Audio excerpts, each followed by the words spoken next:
Topic number two, Stink. All right, let's keep that same theme going, but do the positive side of things. Let's look at the top 10 and say why your favorite team will win the Natty. Oh, fun, fun, fun. So this is fun. This is natty statistic. Yeah, this is the fun one. So we'll start again. Number 10, Michigan. Why will they win the Natty?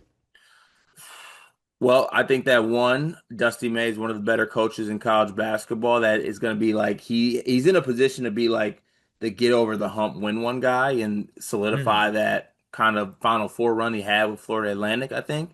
And Yaxel Lendenborg could be the best player in college basketball. Yep. I think, honestly, you summarized everything. He's been there before to the Final Four, and he has a National Player of the Year contender. So if Yeah, those things both rise to the top, they got a good shot. fair. Louisville, why will they win the Natty? They have the best backcourt in the country. hmm Easy. Best two movement shooters, Conwell and McNeely. I don't know how you're supposed to guard those two when Mikel Brown is running the show. Yeah, That's easy. it's gonna be hell. And I'll give this as a bonus one. Back-to-back years where a coach goes from zero postseason wins to winning the whole thing. That's a crazy bar. Could I happen. might I need to mean, throw that in a tweet. if you're a Louisville fan, you gotta be like thinking, hey, Kelsey and Todd Golden, they are the Twinskies this time around. Yeah, and in just some ways though. BYU, why do they win the national championship? So if Louisville has the best backcourt in the country, I think that BYU holds the best trio in the country, though. Mm. I think the combination of DeBonsa, Rob Wright, and Richie Saunders is the best trio in the country, and I think that trio has experience, talent, athleticism, and point guard play. Those are just all the things that just get me up in the morning for college basketball. Let me tell you. Yeah, love all that. Love that answer. If I were to stretch it even further, I would say best offense in the country and even maybe the deepest or like top five in depth. And I know this is the time of year, it's late September where everybody feels good about their depth, but we have just heard positive buzz around so many different players on this roster, whether it's Kadeem and Bop or whether it's Xavier Staten. If you can lean like 8, 9 guys deep, and you don't miss a beat when one of them comes in, especially if you can withstand injuries throughout the course of a long season. That to me is what could truly distinguish BYU from the pack. So I like that. St. John's, Ooh. Patino Revenge Tour. I was gonna say like Patino Revenge Tour slash like the roster ends up just being like one of the best in college basketball. Like I feel like we always look at St. John's in such a negative light that like what if everything hits with this roster? Like Ian Yeah. Jackson, talent, Sonone, talent, Bryce Hopkins wasn't he Big East Player of the Year? Yeah. Once upon a time he Yeah, was. Zuby Ejiofor, one of the best post players in college basketball. Patino, one of the best coaches in college basketball. Blake Darling, sorry, not Blake Darling, Dylan Darling, AKA I squint. That's Tyler Kolek. Like that's exactly what would lead to this roster being national championship level worthy. And he's one of the few coaches that have done it before. He's done it. hmm So like obviously he knows how to do it. And I would even say to compare it to his last national championship team, 2013 Louisville, what if all of those guys you just named buy into being top five defense, and then you just have that one guard? All you need is one. You got a lot of guards on this team, and again, we're including Bryce Hopkins in the guard convo. You just need one to be Russ Smith. Dion, how's your job going?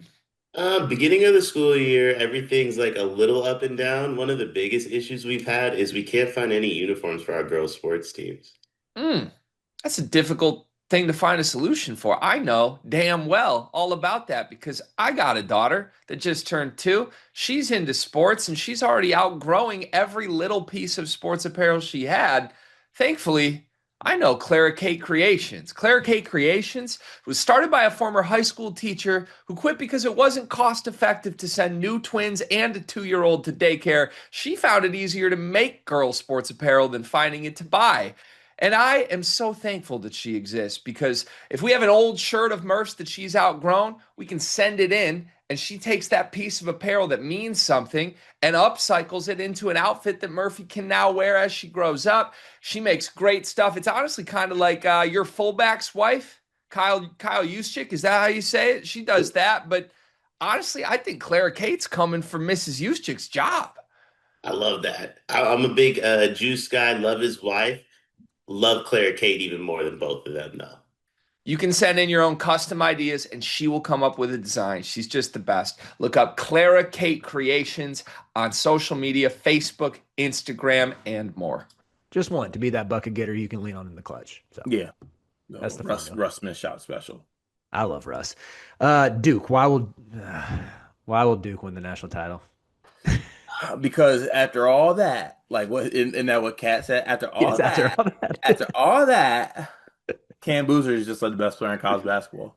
Yeah. Yeah. Cam Boozer's the easy answer. And I would say kind of the same thing with the BYU argument.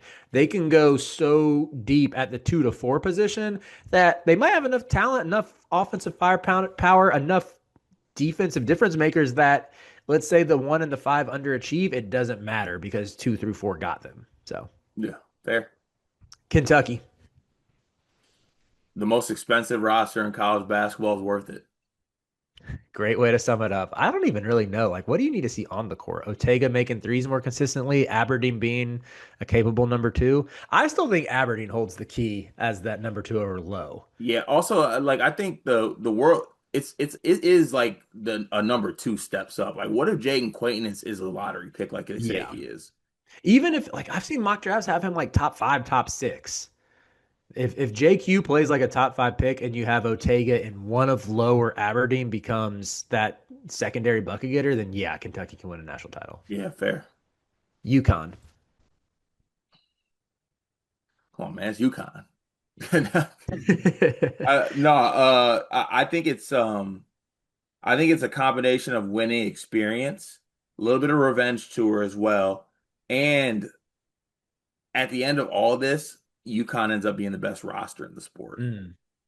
It is an awesome roster. I love what they have on the wing and in the backcourt. Can Terrace Reed be like 80% as good defensively as Donovan Clingan? Because if he can, they can 100% win a national title. Yeah, that's fair. So, Yeah, I like that. Florida.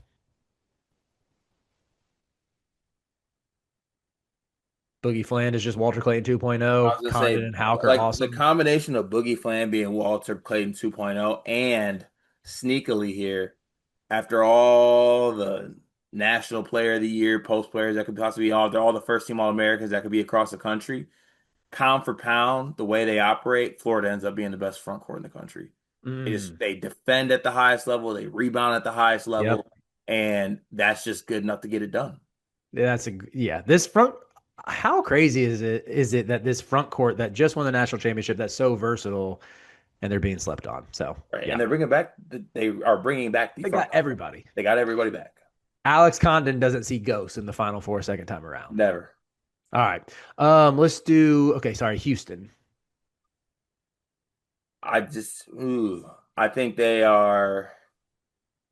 I think Houston winning it is what you would think is like a thought exercise for how exactly you want to make up a team. 5-star freshmen, old guys that are productive, transfers in like Milo Suzan and things like that. And then you just get to a point where Kelvin Sampson is could be the best coach in the sport. Mm-hmm.